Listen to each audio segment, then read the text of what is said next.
അധ്യായം 6. പ്രവാചകഗണം എലീശായോട് പറഞ്ഞു, അങ്ങയുടെ സംരക്ഷണത്തിൽ ഞങ്ങൾ താമസിക്കുന്ന ഈ സ്ഥലം വളരെ പരിമിതമാണ്. നമുക്ക് ജോർദാൻ അരികെ ചെന്ന് ഓരോ മരം വെട്ടി അവിടെ ഒരു പാർപ്പിടം പണിയാം. അവൻ മറുപടി പറഞ്ഞു, പോയിക്കൊള്ളുവിൻ. അപ്പോൾ അവരിൽ ഒരുവൻ പറഞ്ഞു, ദയവായി അങ്ങും ഈ ദാസന്മാരോട് കൂടെ വരണം. വരാം. അവൻ സമ്മതിച്ചു. അവൻ അവരോടുകൂടെ പോയി. അവർ ജോർദാനിലെത്തി മരം മുറിച്ചു. തടിവെട്ടിക്കൊണ്ടിരിക്കുമ്പോൾ ഒരാളുടെ കോടാലി ഊരി വെള്ളത്തിൽ വീണു. അയ്യോ യജമാനനെ, അത് കടം വാങ്ങിയതാണ് എന്ന് അവൻ നിലവിളിച്ചു. എവിടെയാണ് അത് വീണത്? ദൈവപുരുഷൻ ചോദിച്ചു. സ്ഥലം കാണിച്ചു കൊടുത്തപ്പോൾ അവൻ ഒരു കമ്പ് വെട്ടിയെടുത്ത് അവിടേക്കെറിഞ്ഞു. അപ്പോൾ ഇരുമ്പ് പൊങ്ങി വന്നു. അതെടുക്കുക. എലീശ പറഞ്ഞു. അവൻ കൈനീട്ടി അതെടുത്തു. ഒരിക്കൽ സിറിയ രാജാവ് ഇസ്രായേലിനെതിരെ യുദ്ധം ചെയ്യുകയായിരുന്നു. പാളയമടിക്കേണ്ട സ്ഥലം രാജാവ് ഭൃത്യന്മാരുമായി ആലോചിച്ചുറച്ചു. നീ ഇങ്ങോട്ട് കിടക്കരുത്, സിറിയക്കാർ അവിടെ ആക്രമിക്കാനിരിക്കുകയാണ് എന്ന് ദൈവപുരുഷൻ ഇസ്രായേൽ രാജാവിന് സന്ദേശമയച്ചു. ദൈവപുരുഷൻ പറഞ്ഞ സ്ഥലത്തേക്ക് ഇസ്രായേൽ രാജാവ് സൈന്യത്തെ അയച്ചു. ഇങ്ങനെ പലപ്പോഴും ദൈവപുരുഷൻ മുന്നറിയിപ്പ് നൽകുകയും രാജാവ് രക്ഷപ്പെടുകയും ചെയ്തിട്ടുണ്ട്. സിറിയ രാജാവ് തന്മൂലം അസ്വസ്ഥനായി. അവൻ ഭൃത്യന്മാരോട് ചോദിച്ചു, നമ്മുടെ ഇടയിൽ ഇസ്രായേൽ രാജാവിന് വേണ്ടി നിലകൊള്ളുന്നവനെ നിങ്ങൾ കാണിച്ചു തരികയില്ലേ? ഭൃത്യന്മാരിൽ ഒരുവൻ പറഞ്ഞു, രാജാവേ, നമ്മുടെ ഇടയിൽ ആരുമില്ല. കിടപ്പറയിൽ അങ്ങ് സംസാരിക്കുന്നത് ഇസ്രായേൽ രാജാവിനെ അറിയിക്കുന്നത് ഇസ്രായേലിലെ പ്രവാചകനായ എലീശ ആണ്. പോയി അവനെ കണ്ടുപിടിക്കുക. അവൻ ആജ്ഞാപിച്ചു. ഞാൻ ആളയച്ച് അവനെ പിടിക്കും. അവൻ ദോഥാനിലുണ്ടെന്ന് അവർ അറിയിച്ചു. രാജാവ് രഥങ്ങളും കുതിരകളും ഒരു വലിയ സൈന്യവും അവിടേക്ക് അയച്ചു. അവർ രാത്രി നഗരം വളഞ്ഞു. ദൈവപുരുഷന്റെ ദാസൻ അതിരാവിലെ എഴുന്നേറ്റ് പുറത്തു വന്നപ്പോൾ രഥങ്ങളും കുതിരകളുമായി സൈന്യം നഗരം വളഞ്ഞിരിക്കുന്നത് കണ്ടു. അവൻ വിളിച്ചു പറഞ്ഞു, അയ്യോ യജമാനെ, നാം എന്താണ് ചെയ്യുക? അവൻ പറഞ്ഞു, ഭയപ്പെടേണ്ട, അവരെക്കാൾ കൂടുതൽ ആളുകൾ നമ്മുടെ കൂടെയുണ്ട്. അപ്പോൾ എലീശ പ്രാർത്ഥിച്ചു, കർത്താവേ, ഇവന്റെ കണ്ണുകളെ തുറക്കണമേ, ഇവൻ കാണട്ടെ. കർത്താവ് അവന്റെ കണ്ണുകൾ തുറന്നു. എലീശായിക്ക് ചുറ്റും മല ആഗ്നേയരഥങ്ങളും കുതിരകളും കൊണ്ട് നിറഞ്ഞിരിക്കുന്നത് അവൻ കണ്ടു. സിറിയക്കാർ തനിക്കെതിരെ വന്നപ്പോൾ എലീശ കർത്താവിനോട് പ്രാർത്ഥിച്ചു, ഇവരുടെ കണ്ണുകളെ അന്ധമാക്കണമേ. എലീശായുടെ പ്രാർത്ഥനയനുസരിച്ച് അവിടുന്ന് അവരുടെ കണ്ണുകളെ അന്ധമാക്കി. അപ്പോൾ എലീശ അവരോട് പറഞ്ഞു, വഴി ഇതല്ല, പട്ടണവും ഇതല്ല. എന്നെ അനുഗമിക്കുക. നിങ്ങൾ അന്വേഷിക്കുന്നവന്റെ അടുത്തേക്ക് ഞാൻ നിങ്ങളെ കൊണ്ടുപോകാം. അവൻ അവരെ സമരിയായിലേക്ക് നയിച്ചു. അവർ സമരിയായിൽ പ്രവേശിച്ച ഉടനെ എലീശ പ്രാർത്ഥിച്ചു, കർത്താവേ, ഇവരുടെ കണ്ണുകൾ തുറക്കണമേ, ഇവർ കാണട്ടെ. കർത്താവ് അവരുടെ കണ്ണുകൾ തുറന്നു. തങ്ങൾ സമരിയായുടെ മധ്യത്തിലാണെന്ന് അവർ കണ്ടു. അവരെ കണ്ടപ്പോൾ ഇസ്രായേൽ രാജാവ് എലീശായോട് പറഞ്ഞു, എന്റെ പിതാവേ, ഞാൻ ഇവരെ കൊന്നുകളയട്ടെ. അവൻ പറഞ്ഞു, അവരെ കൊല്ലരുത്. നിങ്ങൾ വാളും വില്ലും കൊണ്ട് പിടിച്ചടക്കിയവരെ കൊല്ലുമോ? അവർക്ക് ഭക്ഷണപാനീയങ്ങൾ കൊടുക്കുക. അവർ ഭക്ഷിച്ച് സ്വന്തം യജമാനന്റെ അടുത്തേക്ക് പോകട്ടെ. രാജാവ് അവർക്ക് വലിയ വിരുന്നൊരുക്കി. ഭക്ഷിച്ച് തൃപ്തരായ അവരെ അവൻ വിട്ടയച്ചു. അവർ തങ്ങളുടെ യജമാനന്റെ അടുത്തേക്ക് പോയി. സിറിയക്കാർ പിന്നീട് ഇസ്രായേൽ ദേശം ആക്രമിക്കാൻ വന്നിട്ടില്ല. കുറെ കാലം കഴിഞ്ഞ് സിറിയ രാജാവായ ബെൻഹദാദ് സൈന്യം ശേഖരിച്ച് സമരിയ വളഞ്ഞു. അപ്പോൾ സമരിയായിൽ രൂക്ഷമായ ക്ഷാമമുണ്ടായി. ഒരു കഴുതത്തലയ്ക്ക് 8 ഷെക്കൽ വെള്ളിയും 1/4 കാബ് കാട്ടുള്ളിക്ക് 5 ഷെക്കൽ വെള്ളിയും വിലയായിരുന്നു. ഇസ്രായേൽ രാജാവ് കോട്ടമേൽ നടക്കുമ്പോൾ ഒരുവൾ വിളിച്ചു പറഞ്ഞു, പ്രഭോ, രാജാവേ, സഹായിക്കണേ. അവൻ പറഞ്ഞു, കർത്താവ് സഹായിക്കുന്നില്ലെങ്കിൽ എനിക്കെങ്ങനെ കഴിയും? എന്റെ കയ്യിൽ ധാന്യമോ മുന്തിരിയോ ഉണ്ടോ? രാജാവ് ചോദിച്ചു. എന്താണ് നിന്റെ പ്രശ്നം? അവൾ ഉണർത്തിച്ചു, ഇവൾ എന്നോട് പറഞ്ഞു, നിന്റെ മകനെ കൊണ്ടുവരിക, ഇന്ന് നമുക്ക് അവനെ ഭക്ഷിക്കാം, നാളെ എന്റെ മകനെ ഭക്ഷിക്കാം. അങ്ങനെ ഞങ്ങൾ എന്റെ മകനെ വേവിച്ചു തിന്നു. അടുത്ത ദിവസം ഞാൻ അവളോട് നിന്റെ മകനെ കൊണ്ടുവരിക, നമുക്ക് അവനെ തിന്നാമെന്ന് പറഞ്ഞു. എന്നാൽ അവൾ അവനെ ഒളിപ്പിച്ചു കളഞ്ഞു. അവൾ ഇത് പറഞ്ഞപ്പോൾ രാജാവ് വസ്ത്രം കീറി. അവൻ കോട്ടമേൽ നടക്കുകയായിരുന്നു. ജനം നോക്കിയപ്പോൾ രാജാവ് അടിയിൽ ചാക്കുവസ്ത്രം ധരിച്ചിരിക്കുന്നു. രാജാവ് പറഞ്ഞു, ഷാഫാത്തിന്റെ പുത്രൻ എലീഷായുടെ തല ഇന്നു മുതൽ കഴുത്തിൽ ശേഷിച്ചാൽ കർത്താവ് എന്നെ ശിക്ഷിക്കട്ടെ. എലീശ ശ്രേഷ്ഠന്മാരോടൊപ്പം വീട്ടിൽ ഇരിക്കുകയായിരുന്നു. രാജാവ് ഒരുവനെ പറഞ്ഞയച്ചു. അവൻ വന്നെത്തുന്നതിനു മുൻപ് എലീഷ ശ്രേഷ്ഠന്മാരോട് പറഞ്ഞു, ആ കൊലയാളി എൻ്റെ തല ഛേദിക്കാൻ ആളെ അയച്ചിരിക്കുന്നത് കണ്ടോ? ദൂതൻ വരുമ്പോൾ വാതിലടച്ച് അവനെ തടഞ്ഞു നിർത്തുവിൻ. അവൻ്റെ യജമാനന്റെ കാലടി ശബ്ദമല്ലേ പിന്നിൽ കേൾക്കുന്നത്? അവൻ സംസാരിച്ചു കൊണ്ടിരിക്കെ തന്നെ രാജാവ് വന്ന് അവനോട് പറഞ്ഞു, ഈ ദുരിതം കർത്താവ് വരുത്തിയതാണ്. ഞാനിനി എന്തിന് കർത്താവിന്റെ സഹായം കാത്തിരിക്കണം? അധ്യായം 7. എലീഷ പറഞ്ഞു, കർത്താവിൻ്റെ വചനം ശ്രവിക്കുവിൻ. അവിടുന്ന് അരുളി ചെയ്യുന്നു, നാളെ ഈ നേരത്ത് സമരിയായുടെ കവാടത്തിൽ ഒരളവ് നേരിയ മാവ് 1 ഷെക്കലിനും 2 അളവ് ബാർലി 1 ഷെക്കലിനും വിൽക്കപ്പെടും. രാജാവ് പടനായകന്റെ തോളിൽ ചാരി നിൽക്കുകയായിരുന്നു. പടനായകൻ ദൈവപുരുഷനോട് പറഞ്ഞു, കർത്താവ് ആകാശത്തിന്റെ കിളിവാതിലുകൾ തുറന്നാൽ തന്നെ ഇത് നടക്കുമോ? എലീഷ പ്രതിവചിച്ചു, നീ സ്വന്തം കണ്ണുകൾ കൊണ്ട് അത് കാണും, എന്നാൽ അതിൽ നിന്ന് ഭക്ഷിക്കുകയില്ല. 4 കുഷ്ഠരോഗികൾ പ്രവേശന കവാടത്തിൽ ഇരിപ്പുണ്ടായിരുന്നു. അവർ പരസ്പരം പറഞ്ഞു, നാം മരിക്കുവോളം ഇവിടെ ഇരിക്കുന്നത് എന്തിന്? നഗരത്തിൽ പ്രവേശിച്ചാൽ അവിടെ ക്ഷാമം, നാം മരിക്കും, ഇവിടെ ഇരുന്നാലും മരിക്കും. വരുവിൻ, നമുക്ക് സിറിയക്കാരുടെ പാളയത്തിലേക്ക് പോകാം. അവർ ജീവനെ രക്ഷിച്ചാൽ നാം ജീവിക്കും, അവർ കൊന്നാൽ മരിക്കും. അങ്ങനെ ആ സന്ധ്യയ്ക്ക് അവർ സിറിയാക്കാരുടെ പാളയത്തിലേക്ക് പോയി. പാളയത്തിന്റെ അരികിലെത്തിയപ്പോൾ അവിടെ ആരുമുണ്ടായിരുന്നില്ല. കാരണം രഥങ്ങളും കുതിരകളും അടങ്ങിയ ഒരു വലിയ സൈന്യത്തിന്റെ ശബ്ദം കർത്താവ് സിറിയൻ സൈന്യത്തെ കേൾപ്പിച്ചു. അവർ പരസ്പരം പറഞ്ഞു, ഇതാ, ഇസ്രായേൽ രാജാവ് നമ്മെ ആക്രമിക്കുന്നതിന് ഹിത്യരുടെയും ഈജിപ്തുകാരുടെയും രാജാക്കന്മാരെ കൂലിക്കെടുത്തിരിക്കുന്നു. അങ്ങനെ അവർ ആ സന്ധ്യയ്ക്ക് പാളയവും കുതിരകളും കഴുതകളും ഉപേക്ഷിച്ച് ജീവനും കൊണ്ട് പലായനം ചെയ്തു. കുഷ്ഠരോഗികൾ പാളയത്തിൽ കടന്ന് ഭക്ഷിച്ച് പാനം ചെയ്തിട്ട് അവിടെയുണ്ടായിരുന്ന വെള്ളിയും സ്വർണവും വസ്ത്രങ്ങളും എടുത്ത് ഒളിച്ചുവെച്ചു. മറ്റൊരു കൂടാരത്തിൽ കടന്ന് അവിടെയുണ്ടായിരുന്ന സാധനങ്ങളും എടുത്തുകൊണ്ടുപോയി ഒളിച്ചുവെച്ചു. പിന്നെ അവർ പരസ്പരം പറഞ്ഞു, നമ്മൾ ചെയ്യുന്നത് ശരിയല്ല. ഇന്ന് സദ്വാർത്തയുടെ ദിവസമാണ്. നാം പ്രഭാതം വരെ മിണ്ടാതിരുന്നാൽ ശിക്ഷ അനുഭവിക്കേണ്ടി വരും. അതിനാൽ രാജകൊട്ടാരത്തിൽ വിവരം അറിയിക്കാം. അവർ നഗരവാതിൽക്കൽ കാവൽക്കാരുടെ അടുത്ത് ചെന്ന് പറഞ്ഞു, ഞങ്ങൾ സിറിയൻ പാളയത്തിൽ പോയി. കെട്ടിയിട്ട കുതിരകളും കഴുതകളും ഒഴികെ അവിടെ ആരും ഉണ്ടായിരുന്നില്ല. കൂടാരങ്ങൾ അതേപടി കിടക്കുന്നു. കാവൽക്കാർ കൊട്ടാരത്തിൽ വിവരമറിയിച്ചു. രാജാവ് രാത്രിയിൽ എഴുന്നേറ്റ് സേവകരോട് പറഞ്ഞു, സിറിയക്കാർ നമുക്കെതിരെ എന്താണ് ആസൂത്രണം ചെയ്തിരിക്കുന്നതെന്ന് ഞാൻ പറയാം. നാം വിശന്നിരിക്കുകയാണെന്ന് അവർക്കറിയാം. അതിനാൽ നാം നഗരത്തിന് പുറത്ത് കടക്കുമ്പോൾ നമ്മെ ജീവനോട് പിടിക്കുകയും തങ്ങൾക്ക് നഗരത്തിൽ പ്രവേശിക്കുകയും ചെയ്യാമെന്ന് ഉദ്ദേശിച്ച് അവർ പാളയത്തിന് പുറത്ത് വെളിമ്പ്രദേശത്ത് ഒളിച്ചിരിക്കുകയാണ്. ഒരു സേവകൻ പറഞ്ഞു, ശേഷിച്ചിരിക്കുന്നവയിൽ നിന്ന് 5 കുതിരകളുമായി കുറച്ചുപേർ പോകട്ടെ. നശിച്ചു കഴിഞ്ഞ ഇസ്രായേൽ ജനത്തിന്റെ വിധി തന്നെയായിരിക്കും അവശേഷിച്ചിരിക്കുന്നവർക്കും. നമുക്കവരെ അയച്ചു നോക്കാം.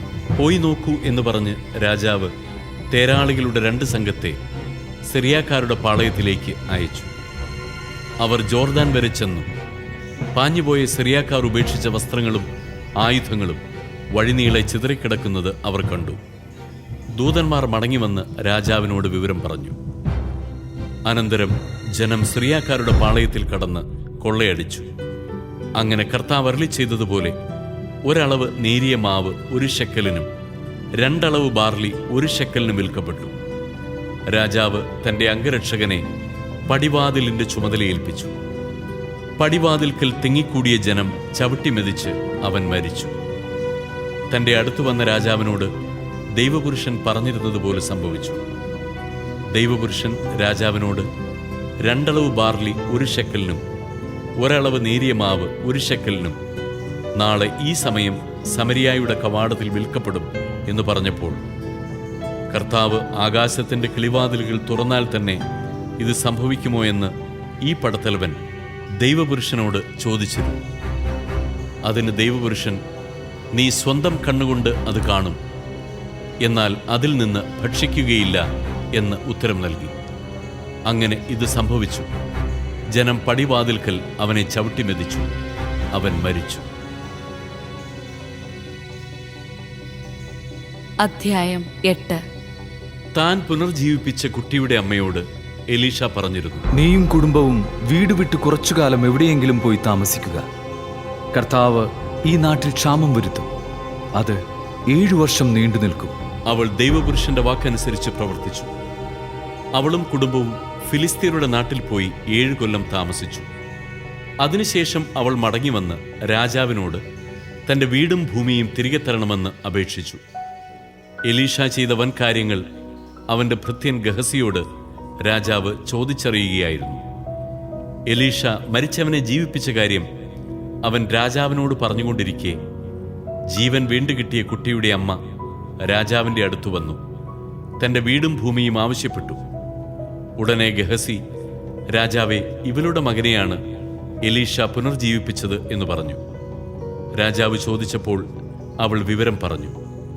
അവളുടെ വസ്തുവകകളും നാടുവിട്ടപ്പോൾ മുതൽ ഇന്നുവരെയുള്ള അവയുടെ ആദായവും അവൾക്ക് തിരികെ കൊടുക്കുവാൻ രാജാവ് ഒരു സേവകനെ നിയോഗിച്ചു.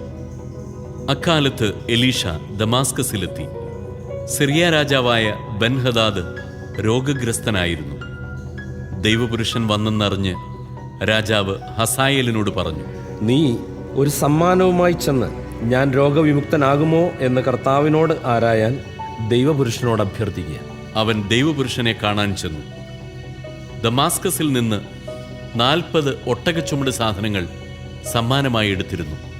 അവൻ വന്ന് എലീഷായോട് പറഞ്ഞു, നിന്റെ മകൻ സിറിയ രാജാവായ ബെൻഹദാദ് താൻ രോഗവിമുക്തനാകുമോ എന്നറിയാൻ എന്നെ നിന്റെ അടുത്ത് അയച്ചിരിക്കുന്നു. എലീഷ പറഞ്ഞു, തീർച്ചയായും രോഗവിമുക്തനാകുമെന്ന് പോയി അറിയിക്കുക. എന്നാൽ അവൻ നിശ്ചയമായും മരിക്കുമെന്ന് കർത്താവ് എനിക്ക് വെളിപ്പെടുത്തിയിരിക്കുന്നു. അവൻ അസ്വസ്ഥനാകുവോളം എലീഷ കണ്ണിമയ്ക്കാതെ അവനെ നോക്കി നിന്നു. പിന്നെ കരഞ്ഞു. ഹസായേൽ ചോദിച്ചു, പ്രഭോ, എന്തിനാണ് അങ്ങ് കരയുന്നത്? അവൻ പറഞ്ഞു, നീ ഇസ്രായേൽ ജനത്തോട് ചെയ്യാനിരിക്കുന്ന ക്രൂരത ഓർത്തിട്ട് തന്നെ. നീ അവരുടെ കോട്ടകൾക്ക് തീ വയ്ക്കുകയും അവരുടെ യുവാക്കന്മാരെ വാളിനിരയാക്കുകയും അവരുടെ പൈതങ്ങളെ അടിച്ചു കൊല്ലുകയും ഗർഭിണികളുടെ ഉദരം പിളർക്കുകയും ചെയ്യും. ഹസായേൽ ചോദിച്ചു, നിസ്സാരനായ ഈ ദാസന് ഇത്രയെല്ലാം ചെയ്യാൻ കഴിയുമോ? എലീഷ പ്രതിവചിച്ചു, നീ സിറിയയിൽ രാജാവാകുമെന്ന് കർത്താവ് എനിക്ക് വെളിപ്പെടുത്തിയിരിക്കുന്നു. അനന്തരം അവൻ തന്റെ യജമാനന്റെ അടുത്തേക്ക് മടങ്ങി. യജമാനൻ ചോദിച്ചു, എലീഷ എന്തു പറഞ്ഞു? അവൻ മറുപടി പറഞ്ഞു, അങ്ങ് നിശ്ചയമായും സുഖം പ്രാപിക്കുമെന്ന് പറഞ്ഞു. പിറ്റേ ദിവസം അവൻ ഒരു പുതപ്പെടുത്ത് വെള്ളത്തിൽ മുക്കി രാജാവിന്റെ മുഖത്തിട്ടു. അങ്ങനെ അവൻ മരിച്ചു. ഹസായേൽ രാജാവായി. ഇസ്രായേൽ രാജാവായ ആഹാബിന്റെ പുത്രൻ യോറാമിന്റെ 5-ാം ഭരണവർഷം യൂദാ രാജാവായ യഹോഷാഫാത്തിന്റെ പുത്രൻ യഹോറാം ഭരണമേറ്റു. അപ്പോൾ അവന് 32 വയസ്സുണ്ടായിരുന്നു. അവൻ 8 കൊല്ലം ജെറുസലേമിൽ ഭരിച്ചു. ആഹാബിന്റെ ഭവനം ചെയ്തതുപോലെ തന്നെ അവൻ ഇസ്രായേൽ രാജാക്കന്മാരുടെ വഴികളിൽ നടന്നു. കാരണം ആഹാബിന്റെ പുത്രിയായിരുന്നു അവന്റെ ഭാര്യ. അവൻ കർത്താവിന്റെ മുൻപിൽ തിന്മ പ്രവർത്തിച്ചു. എങ്കിലും കർത്താവ് തന്റെ ദാസനായ ദാവീദിനെ പ്രതി യൂദായെ നശിപ്പിച്ചില്ല. കാരണം അവനും അവന്റെ പുത്രന്മാർക്കും പിൻഗാമി അറ്റുപോവുകയില്ലെന്ന് അവിടുന്ന് വാഗ്ദാനം ചെയ്തിരുന്നു. അവന്റെ കാലത്ത് ഏദോം യൂദായുടെ കീഴിൽ നിന്ന് ഭിന്നിച്ച് സ്വന്തമായി ഒരു രാജാവിനെ വാഴിച്ചു. അപ്പോൾ യഹോറാം രഥങ്ങളോടുകൂടി സയീറിലേക്ക് കടന്നു. രാത്രിയിൽ അവനും രഥസൈന്യാധിപന്മാരും തങ്ങളെ വളഞ്ഞ ഏദോമ്യരെ ആക്രമിച്ചു. യൂദാ സൈന്യം തോറ്റു പിൻവാങ്ങി. അങ്ങനെ ഏദോം യൂദായുടെ ഭരണത്തിൽ നിന്ന് ഇന്നോളം വിട്ടുനിൽക്കുന്നു. ലിബ്നായും കലഹിച്ചു. യഹോറാമിന്റെ മറ്റു പ്രവർത്തനങ്ങൾ യൂദാ രാജാക്കന്മാരുടെ ദിനവൃത്താന്തത്തിൽ രേഖപ്പെടുത്തിയിട്ടുണ്ടല്ലോ.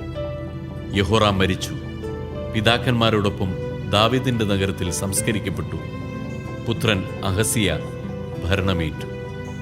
ഇസ്രായേൽ രാജാവായ ആഹാബിന്റെ പുത്രൻ യോറാമിന്റെ 12-ാം വർഷം യൂദാ രാജാവായ യഹോറാമിന്റെ പുത്രൻ അഹസിയ വാഴ്ച ആരംഭിച്ചു. അപ്പോൾ അഹസിയായിക്ക് 22 വയസ്സായിരുന്നു. അവൻ ജെറുസലേമിൽ 1 വർഷം ഭരിച്ചു. അത്താലിയ ആയിരുന്നു അവന്റെ അമ്മ. അവൾ ഇസ്രായേൽ രാജാവായ ഓമ്രിയുടെ പൗത്രിയായിരുന്നു. അഹസിയ ആഹാബിന്റെ വഴികളിൽ നടന്നു. ആഹാബിന്റെ ഭവനം ചെയ്തിരുന്നതുപോലെ കർത്താവിന്റെ മുൻപിൽ അവനും തിന്മ ചെയ്തു.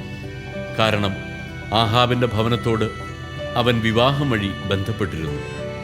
അവൻ സിറിയ രാജാവായ ഹസായേലിനെതിരെ യുദ്ധം ചെയ്യാൻ ആഹാബിൻ്റെ പുത്രൻ യോറാമിനോടുകൂടെ റാമൂത്ത് ഗിലെയാദിൽ പോയി. അവിടെ വെച്ച് സിറിയാക്കാർ യോറാമിനെ മുറിവേൽപ്പിച്ചു. സിറിയ രാജാവായ ഹസായേലിനെതിരെ യുദ്ധം ചെയ്യുമ്പോൾ റാമായിൽ വെച്ച് സിറിയാക്കാർ ഏൽപ്പിച്ച മുറിവുകൾ സുഖപ്പെടുത്താൻ യോറാം രാജാവ് ജസ്രയേലിലേക്ക് മടങ്ങി. യൂദാ രാജാവായ യഹോറാമിൻ്റെ പുത്രൻ അഹസിയ അവനെ സന്ദർശിക്കുന്നതിന് ജസ്രയേലിൽ ചെന്നു. അധ്യായം 9.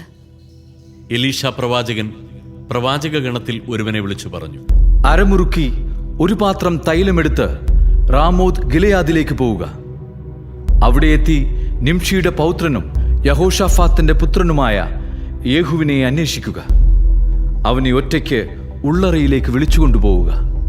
അവന്റെ തലയിൽ തൈലം ഒഴിച്ചുകൊണ്ട് പറയുക, കർത്താവ് അരുളി ചെയ്യുന്നു, ഇസ്രായേലിന്റെ രാജാവായി ഞാൻ നിന്നെ അഭിഷേകം ചെയ്യുന്നു. പിന്നെ അവിടെ നിൽക്കാതെ വാതിൽ തുറന്ന് ഓടുക. പ്രവാചകഗണത്തിൽപ്പെട്ട ആ യുവാവ് റാമോത്ത് ഗിലെയാദിലേക്ക് പോയി. അവൻ അവിടെ ചെന്നപ്പോൾ സൈന്യാധിപന്മാർ സഭ കൂടിയിരിക്കുകയായിരുന്നു. അവൻ പറഞ്ഞു, സേനാധിപനെ ഒരു സന്ദേശം അറിയിക്കാനുണ്ട്. യേഹു ചോദിച്ചു, ഞങ്ങളിൽ ആർക്കാണ് സന്ദേശം? അവൻ പറഞ്ഞു, സേനാധിപ, അങ്ങേക്കു തന്നെ. അവൻ എഴുന്നേറ്റ് വീട്ടിനുള്ളിലേക്ക് കടന്നു. യുവാവ് തൈലം അവന്റെ ശിരസിൽ ഒഴിച്ചുകൊണ്ട് പറഞ്ഞു, ഇസ്രായേലിന്റെ ദൈവമായ കർത്താവ് അരുളി ചെയ്യുന്നു, ഞാൻ നിന്നെ കർത്താവായ ജനമായ ഇസ്രായേലിന്റെ മേൽ രാജാവായി അഭിഷേകം ചെയ്യുന്നു. നീ നിന്റെ യജമാനനായ ആഹാബിന്റെ ഭവനത്തെ നശിപ്പിക്കണം. അങ്ങനെ ഞാൻ എൻ്റെ പ്രവാചകന്മാരുടെയും മറ്റ് ദാസന്മാരുടെയും രക്തത്തിന് ജസബേലിനോട് പ്രതികാരം ചെയ്യും. ആഹാബു ഗൃഹം നശിക്കും. ആഹാബിന്റെ ഭവനത്തിന് ഇസ്രായേലിലുള്ള സ്വതന്ത്രനോ അടിമയോ ആയ സകല പുരുഷന്മാരെയും ഞാൻ സംഹരിക്കും. ആഹാബിന്റെ ഭവനത്തെ നെബാത്തിന്റെ പുത്രനായ ജെറോബോവാമിന്റെ ഭവനം പോലെയും അഹിയായുടെ പുത്രനായ ബാഷായുടെ ഭവനം പോലെയും ആക്കി തീർക്കും. ജസബേലിനെ നായ്ക്കൾ ജസ്രയേലിന്റെ അതിർത്തിക്കുള്ളിൽ വെച്ച് ഭക്ഷിക്കും. ആരും അവളെ സംസ്കരിക്കുകയില്ല. അനന്തരം അവൻ വാതിൽ തുറന്ന് ഓടിപ്പോയി. യേഹു തന്റെ യജമാനന്റെ സേവകന്മാരുടെ അടുത്ത് വന്നപ്പോൾ അവർ ചോദിച്ചു, എന്താണ് വിശേഷം? ആ പ്രാർത്ഥന എന്തിനാണ് നിന്റെ അടുത്ത് വന്നത്? അവൻ പ്രതിവചിച്ചു, അവനും അവന്റെ സംസാര രീതിയും നിങ്ങൾക്ക് പരിചിതമാണല്ലോ. അവർ പറഞ്ഞു, അത് ശരിയല്ല. നീ ഞങ്ങളോട് പറയുക. അപ്പോൾ അവൻ പറഞ്ഞു, ഇസ്രായേലിന്റെ രാജാവായി നിന്നെ ഞാൻ അഭിഷേകം ചെയ്യുന്നുവെന്ന് കർത്താവ് അരുളി ചെയ്യുന്നു എന്നവൻ എന്നോട് പറഞ്ഞു. അവർ തിടുക്കത്തിൽ തങ്ങളുടെ മേലങ്കി പടിയിൽ വിരിച്ചിട്ട് കാഹളം മുഴക്കി വിളംബരം ചെയ്തു, യേഹു രാജാവായിരിക്കുന്നു. നിംഷിയുടെ പൗത്രനും യഹോഷാഫാത്തിന്റെ പുത്രനുമായ യേഹു യോറാമിനെതിരെ ഗൂഢാലോചന നടത്തി. സിറിയ രാജാവായ ഹസായേലിനെതിരെ റാമോത്ത് ഗിലെയാദിൽ യോറാം ഇസ്രായേൽ സൈന്യത്തോടൊത്ത് പാളയമടിച്ചിരിക്കുകയായിരുന്നു. എന്നാൽ സിറിയ രാജാവായ ഹസായേലുമായുണ്ടായ യുദ്ധത്തിൽ സിറിയാക്കാർ ഏൽപ്പിച്ച മുറിവുകൾ സുഖപ്പെടുത്താനായി യോറാം രാജാവ് ജസ്രയേലിലേക്ക് മടങ്ങി വന്നിരുന്നു. യേഹു പറഞ്ഞു, നിങ്ങൾ എൻ്റെ കൂടെയാണെങ്കിൽ നഗരം വിട്ട് ആരും ജസ്രയേലിൽ പോയി വിവരം പറയാതിരിക്കട്ടെ. അനന്തരം യേഹു തേരിൽ കയറി ജസ്രയേലിലേക്ക് പോയി. യോറാം അവിടെ കിടക്കുകയായിരുന്നു. യൂദാ രാജാവായ അഹസിയ യോറാമിനെ സന്ദർശിക്കാൻ വന്നിരുന്നു. ജസ്രയേൽ ഗോപുരത്തിലെ കാവൽക്കാരൻ യേഹുവും കൂട്ടരും വരുന്നത് കണ്ട്, ഇതാ ഒരു സംഘം എന്നു പറഞ്ഞു. ഒരു കുതിരക്കാരനെ അയച്ച് സമാധാനപരമായിട്ടാണോ വന്നിരിക്കുന്നത് എന്ന് അവരോട് ചോദിക്കുക എന്ന് യോറാം പറഞ്ഞു. അങ്ങനെ ഒരുവൻ അവരുടെ അടുത്തേക്ക് കുതിരപ്പുറത്ത് പുറപ്പെട്ടു. അവൻ പറഞ്ഞു, സമാധാനത്തിലാണോ വന്നിരിക്കുന്നതെന്ന് രാജാവ് അന്വേഷിക്കുന്നു. യേഹു പറഞ്ഞു, സമാധാനവുമായി നിനക്കെന്ത് ബന്ധം? എന്റെ പിന്നാലെ വരിക. കാവൽക്കാരൻ യോറാമിനോട് പറഞ്ഞു. ദൂതൻ അവരുടെ സമീപമെത്തി, എന്നാൽ മടങ്ങി വരുന്നില്ല. രണ്ടാമതും ഒരു കുതിരക്കാരനെ അയച്ചു. അവനും ചെന്നു പറഞ്ഞു, സമാധാനത്തിലാണോ വന്നിരിക്കുന്നതെന്ന് രാജാവ് അന്വേഷിക്കുന്നു. യേഹു മറുപടി പറഞ്ഞു, സമാധാനവുമായി നിനക്കെന്ത് ബന്ധം? എന്റെ പിന്നാലെ വരിക. കാവൽക്കാരൻ വീണ്ടും അറിയിച്ചു. അവൻ അവിടെ എത്തി, എന്നാൽ മടങ്ങുന്നില്ല. നിംഷിയുടെ മകനായ യേഹുവിനെ പോലെ ഉഗ്രതയോടെയാണ് അവൻ രഥമോടിക്കുന്നത്. രഥമൊരുക്കാൻ യോറാം പറഞ്ഞു. അവൻ അങ്ങനെ ചെയ്തു. ഉടനെ ഇസ്രായേൽ രാജാവായ യോറാമും യൂദാ രാജാവായ അഹസിയായും തങ്ങളുടെ രഥങ്ങളിൽ കയറി യേഹൂവിനെ കാണാൻ പുറപ്പെട്ടു. ജസ്രയേൽക്കാരനായ നാബോത്തിന്റെ സ്ഥലത്ത് വെച്ച് അവനെ കണ്ടുമുട്ടി. യോറാം, നീ സമാധാനത്തിലാണോ വന്നിരിക്കുന്നത് എന്ന് ചോദിച്ചു. അവൻ പറഞ്ഞു, നിന്റെ അമ്മ ജസബലിന്റെ വിഗ്രഹാരാധനയും ആഭിചാരവും ഇത്ര അധികമായിരിക്കെ എങ്ങനെ സമാധാനം ഉണ്ടാകും? യോറാം കുതിരയെ തിരിച്ച്, അഹസ്യ, ഇതാ രാജദ്രോഹം എന്ന് പറഞ്ഞുകൊണ്ട് പലായനം ചെയ്തു. യേഹൂ യോറാമിനെ സർവശക്തിയോടും കൂടെ വില്ലുവലിച്ച് എയ്തു. അസ്ത്രം അവന്റെ തോളുകളുടെ മധ്യയെ തുളച്ചു കയറി. ഹൃദയം ഭേദിച്ചു. അവൻ തേരിൽ വീണു. യേഹൂ തന്റെ അംഗരക്ഷകൻ ബിദ്കാറിനോട് പറഞ്ഞു, അവനെ എടുത്തുകൊണ്ടുപോയി ജസ്രയേൽക്കാരനായ നാബോത്തിന്റെ ഭൂമിയിൽ എറിയുക. ഞാനും നീയും ഇരുവശങ്ങളിലും ആഹാബ് പിന്നിലുമായി സവാരി ചെയ്യുമ്പോൾ കർത്താവ് അവനെതിരെ അരുളി ചെയ്ത വചനം നീ ഓർക്കുക. കർത്താവ് അരുളി ചെയ്യുന്നു, ഇന്നലെ ഞാൻ കണ്ട നാബോത്തിന്റെയും അവന്റെ പുത്രന്മാരുടെയും രക്തമാണി ഇവിടെ വെച്ചു തന്നെ ഞാൻ നിന്നോട് പ്രതികാരം ചെയ്യും. അതിനാൽ കർത്താവിന്റെ വാക്കനുസരിച്ച് അവനെ എടുത്തുകൊണ്ടുപോയി അവിടെ എറിയുക. യൂദാ രാജാവായ അഹസ്യ ഇത് കണ്ട് ബത്ഹഗാൻ ലക്ഷ്യമാക്കി ഓടി. യേഹൂ പിന്തുടർന്നു. അവനെയും എയ്തു കൊല്ലുക എന്ന് പറഞ്ഞു. തേരോടിച്ചു പോകുന്ന അവനെ ഇബലെയാമിന് സമീപമുള്ള ഗൂർ കയറ്റത്തിൽ വെച്ച് അവർ എയ്തു. അവൻ മെഗിദോയിലേക്ക് പലായനം ചെയ്തു. അവിടെ വെച്ച് മരിച്ചു. ഭൃത്യൻ അവനെ തേരിൽ കിടത്തി ദാവീദിന്റെ നഗരമായ ജെറുസലേമിൽ കൊണ്ടുവന്ന് പിതാക്കന്മാരുടെ ശവകുടീരത്തിൽ അടക്കി. ആഹാബിന്റെ മകനായ യോറാമിന്റെ 11-ാം ഭരണവർഷം അഹസിയ യൂദായിൽ ഭരണമേറ്റു. യേഹൂ ജസ്രയേലിലെത്തിയെന്ന് ജസബൽ കേട്ടു. അവൾ കണ്ണെഴുതി മുടി അലങ്കരിച്ചു. കിളിവാതിലൂടെ പുറത്തേക്ക് നോക്കി. യേഹൂ പടി കടന്നപ്പോൾ അവൾ ചോദിച്ചു, യജമാന ഘാതക സിമ്രി, നീ സമാധാനത്തിലോ വന്നിരിക്കുന്നത്? അവൻ കിളിവാതിലിലേക്ക് മുഖമുയർത്തി ചോദിച്ചു, ആരാണ് എന്റെ പക്ഷത്തുള്ളത്? 2-3 അന്തഃപുര സേവകന്മാർ അവനെ നോക്കി. അവൻ പറഞ്ഞു, അവളെ താഴേക്കെറിയുക. അവർ അങ്ങനെ ചെയ്തു. അവളുടെ രക്തം ചുവരിന്മേലും കുതിരപ്പുറത്തും ചിതറി. കുതിരകൾ അവളെ ചവിട്ടിത്തേച്ചു. യേഹൂ അകത്തു കടന്ന് ഭക്ഷിച്ച് പാനം ചെയ്തു. പിന്നെ അവൻ പറഞ്ഞു, ഇനി ശപിക്കപ്പെട്ട ആ സ്ത്രീയുടെ കാര്യം നോക്കാം. അവളെ അടക്കം ചെയ്യണം. അവൾ രാജപുത്രിയാണല്ലോ. സംസ്കരിക്കാൻ ചെന്നപ്പോൾ അവളുടെ തലയോടും പാദങ്ങളും കൈപ്പത്തികളുമല്ലാതെ അവർ ഒന്നും കണ്ടില്ല. അവർ മടങ്ങിവന്ന് വിവരമറിയിച്ചപ്പോൾ അവൻ പറഞ്ഞു, തന്റെ ദാസൻ തിഷ്ബിനായ ഏലിയായിലൂടെ കർത്താവ് അരുളി ചെയ്ത വചനം ഇതാണ്: ജസ്രയേലിന്റെ അതിർത്തിക്കുള്ളിൽ വെച്ച് ജസബേലിന്റെ മാംസം നായ്ക്കൾ ഭക്ഷിക്കും. ജസബേലിന്റെ ജഡം തിരിച്ചറിയാനാവാത്ത വിധം ജസ്രയേലിലെ വയലിൽ ചാണകം പോലെ കിടക്കും. ഇതാണ് ജസബൽ. അധ്യായം 10. ആഹാബിന് സമരിയായിൽ 70 പുത്രന്മാരുണ്ടായിരുന്നു. യേഹൂ നഗരാധിപന്മാർക്കും ശ്രേഷ്ഠന്മാർക്കും ആഹാബിന്റെ പുത്രന്മാരുടെ രക്ഷിതാക്കൾക്കും സമരിയായിലേക്ക് കത്തുകൾ അയച്ചു. നിങ്ങളുടെ യജമാനന്റെ പുത്രന്മാർ നിങ്ങളുടെ കൂടെ ഉണ്ടല്ലോ. തേരുകളും കുതിരകളും സുരക്ഷിത നഗരങ്ങളും ആയുധങ്ങളും നിങ്ങൾക്കുണ്ടല്ലോ. ഈ കത്ത് കിട്ടുമ്പോൾ നിങ്ങളുടെ യജമാനന്റെ ഏറ്റവും ഉത്തമനായ പുത്രനെ അവന്റെ പിതാവിന്റെ സിംഹാസനത്തിൽ അവരോധിച്ച് യജമാനന്റെ ഭവനത്തിനു വേണ്ടി നിങ്ങൾ പോരാടുവിൻ. ഭയവിഹുലരായ അവർ പറഞ്ഞു, 2 രാജാക്കന്മാർക്ക് അവനെ എതിർത്തു നിൽക്കാൻ സാധിച്ചില്ല. പിന്നെ നമുക്കെങ്ങനെ കഴിയും? അങ്ങനെ കൊട്ടാര വിചാരിപ്പുകാരനും നഗരാധിപനും ശ്രേഷ്ഠന്മാരോടും രക്ഷിതാക്കളോടും ചേർന്ന് യേഹൂവിന് ഒരു സന്ദേശമയച്ചു. ഞങ്ങൾ അങ്ങയുടെ ദാസന്മാരാണ്. അങ്ങയുടെ അഭീഷ്ടമനുസരിച്ച് ഞങ്ങൾ പ്രവർത്തിക്കാം. ഞങ്ങൾ ആരെയും രാജാവായി വാഴിക്കുകയില്ല. അങ്ങേക്ക് യുക്തമെന്ന് തോന്നുന്നത് ചെയ്യുക. അപ്പോൾ അവൻ വീണ്ടും അവർക്ക് കത്തെഴുതി, നിങ്ങൾ എന്റെ പക്ഷം ചേർന്ന് എന്നെ അനുസരിക്കാൻ തയ്യാറാണെങ്കിൽ നിങ്ങളുടെ യജമാനപുത്രന്മാരുടെ ശിരസ്സുകളുമായി നാളെ ഈ നേരത്ത് ജസ്രയേലിൽ എന്റെ അടുക്കൽ വരുവിൻ. രാജപുത്രന്മാർ 70 പേരും രക്ഷാകർത്താക്കളായ നഗരപ്രമാണികളോട് കൂടെയായിരുന്നു. കത്ത് കിട്ടിയപ്പോൾ അവർ രാജാവിന്റെ 70 പുത്രന്മാരെയും വധിച്ച് ശിരസ്സുകൾ കുട്ടകളിലാക്കി ജസ്രയേലിൽ അവന്റെ അടുത്തേക്ക് അയച്ചു. രാജപുത്രന്മാരുടെ ശിരസ്സുകൾ കൊണ്ടുവന്നിരിക്കുന്നുവെന്ന് ദൂതൻ അറിയിച്ചപ്പോൾ യേഹൂ പറഞ്ഞു, അവ 2 കൂനകളായി പ്രഭാതം വരെ പടിവാതിൽക്കൽ വെക്കുക. പ്രഭാതത്തിൽ അവൻ പുറത്തുവന്ന് ജനത്തോട് പറഞ്ഞു, നിങ്ങൾ നിർദോഷരാണ്. എന്റെ യജമാനെതിരെ ഗൂഢാലോചന നടത്തി അവനെ കൊന്നത് ഞാനാണ്. എന്നാൽ ഇവരെ നിഗ്രഹിച്ചതാരാണ്? ആഹാബ് ഗൃഹത്തെക്കുറിച്ച് കർത്താവ് അരുളി ചെയ്ത വചനങ്ങളിൽ ഒന്നുപോലും വ്യർത്ഥമായില്ല എന്ന് നിങ്ങൾ മനസ്സിലാക്കിക്കൊള്ളുവിൻ. കർത്താവ് തൻ്റെ ദാസൻ ഏലിയായിലൂടെ അരുളി ചെയ്തത് നിറവേറ്റിയിരിക്കുന്നു. യേഹു ജസ്രയേലിൽ ആഹാബ് ഗൃഹത്തിൽ ശേഷിച്ചിരുന്ന എല്ലാവരെയും, അവന്റെ ഉറ്റ സ്നേഹിതരെയും പുരോഹിതന്മാരെയും പ്രമുഖ വ്യക്തികളെയും ഒന്നൊഴിയാതെ കൊന്നൊടുക്കി. യേഹു അവിടെ നിന്ന് പുറപ്പെട്ട് സമരിയായിലെത്തി. മാർഗമധ്യേ ആട്ടിടയന്മാരുടെ ബെത്തേക്കതിൽ എത്തിയപ്പോൾ യൂദാ രാജാവായ അഹസിയായുടെ ബന്ധുക്കളെ കണ്ടുമുട്ടി.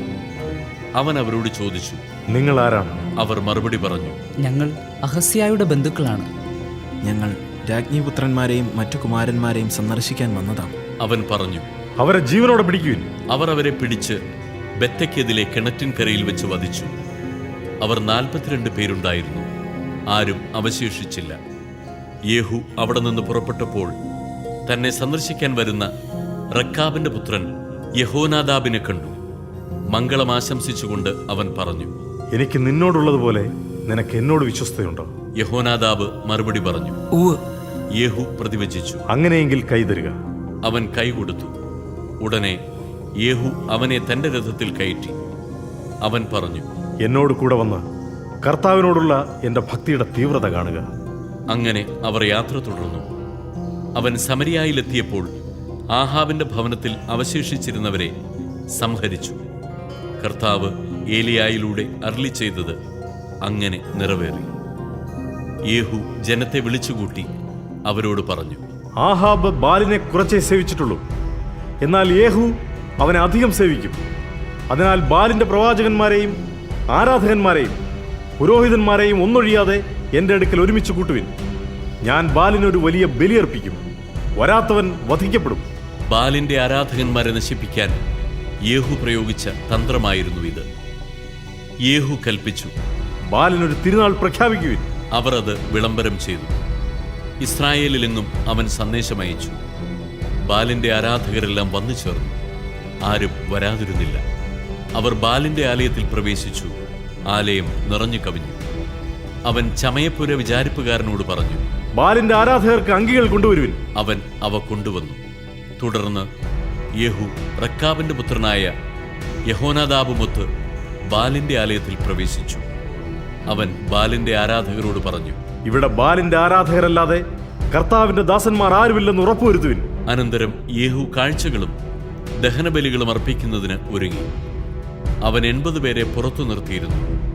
അവരോട് ഇങ്ങനെ പറഞ്ഞിരുന്നു, ഞാൻ ഏൽപ്പിച്ചു തരുന്ന ആരെയെങ്കിലും രക്ഷപ്പെടാൻ അനുവദിക്കുന്നവൻ തന്റെ ജീവൻ നൽകേണ്ടി വരും. ദഹനബലി അർപ്പിച്ചു കഴിഞ്ഞ ഉടനെ യേഹു അംഗരക്ഷകന്മാരോടും സേവകന്മാരോടും പറഞ്ഞു, ഉള്ളിൽ കിടന്ന് അവരെ വധിക്കുക, ആരും രക്ഷപ്പെടരുത്. അവർ അവരെ വാളിനിരയാക്കി വെളിയിലെറിഞ്ഞതിനു ശേഷം ബാൽഗൃഹത്തിന്റെ ഉൾമുറിയിൽ പ്രവേശിച്ച് അവിടെയുണ്ടായിരുന്ന സ്തംഭം പുറത്തു കൊണ്ടുവന്ന് അഗ്നിക്കിരയാക്കി. അങ്ങനെ ബാലിന്റെ ആലയവും സ്തംഭവും നശിപ്പിച്ച് അത് ഒരു വിസർജന സ്ഥലമാക്കി മാറ്റി. അത് ഇന്നും അങ്ങനെ തന്നെ. അങ്ങനെ യേഹു ബാലിനെ ഇസ്രായേലിൽ നിന്ന് നിർമ്മാർജ്ജനം ചെയ്തു. എന്നാൽ യേഹു നബാത്തിന്റെ പുത്രനായ ജെറോബോവാം ഇസ്രായേലിനെ കൊണ്ട് ചെയ്യിച്ച പാപങ്ങളിൽ നിന്ന് പിന്മാറിയില്ല. ബഥേലിലും ദാനിലും ഉണ്ടായിരുന്ന സ്വർണ്ണ കാളക്കുട്ടികളെ അവൻ ആരാധിച്ചു. കർത്താവ് യേഹുവിനോട് പറഞ്ഞു, നീ എൻ്റെ ദൃഷ്ടിയിൽ നന്മ പ്രവർത്തിക്കുകയും എൻ്റെ ഇംഗിതമനുസരിച്ച് ആഹാബിന്റെ ഭവനത്തോട് വർത്തിക്കുകയും ചെയ്തതിനാൽ നിന്റെ പുത്രന്മാർ 4 തലമുറ വരെ ഇസ്രായേലിന്റെ സിംഹാസനത്തിൽ വാഴും. എന്നാൽ യേഹു പൂർണ്ണഹൃദയത്തോടെ ഇസ്രായേലിന്റെ ദൈവമായ കർത്താവിന്റെ നിയമത്തിൽ വ്യാപരിക്കാൻ ശ്രദ്ധിച്ചില്ല. ജെറോബോവാം ഇസ്രായേലിനെ കൊണ്ട് ചെയ്യിച്ച പാപങ്ങളിൽ നിന്ന് അവൻ പിന്മാറിയില്ല. അക്കാലത്ത് കർത്താവ് ഇസ്രായേലിന്റെ ഭാഗങ്ങളെ വിച്ഛേദിച്ചു തുടങ്ങി. ഹസായേൽ ഇസ്രായേലിനെ അതിർത്തി പ്രദേശങ്ങളിൽ പരാജയപ്പെടുത്തി. കിഴക്ക് ജോർദാൻ മുതൽ ഗിലെയാദ് ദേശം മുഴുവനും ഗാദിന്റെയും റൂബന്റെയും മനാസയുടെയും പ്രദേശങ്ങളും അർണോന്റെ താഴ്വരയ്ക്ക് സമീപമുള്ള അരോവർ മുതൽ ഗിലെയാദും ബാഷാനും വരെയും അവൻ കീഴടക്കി. യേഹുവിന്റെ മറ്റു പ്രവർത്തനങ്ങളും അവന്റെ ശക്തിപ്രഭാവവും ഇസ്രായേൽ രാജാക്കന്മാരുടെ ദിനവൃത്താന്തത്തിൽ എഴുതപ്പെട്ടിട്ടുണ്ടല്ലോ. യേഹു തന്റെ പിതാക്കന്മാരോട് ചേർന്നു സമരിയായിൽ സംസ്കരിക്കപ്പെട്ടു. അവന്റെ പുത്രൻ യഹോവാഹാസ് ഭരണമേറ്റു. യേഹു സമരിയായിൽ ഇസ്രായേലിനെ ഭരിച്ചത് 28 വർഷമാണ്.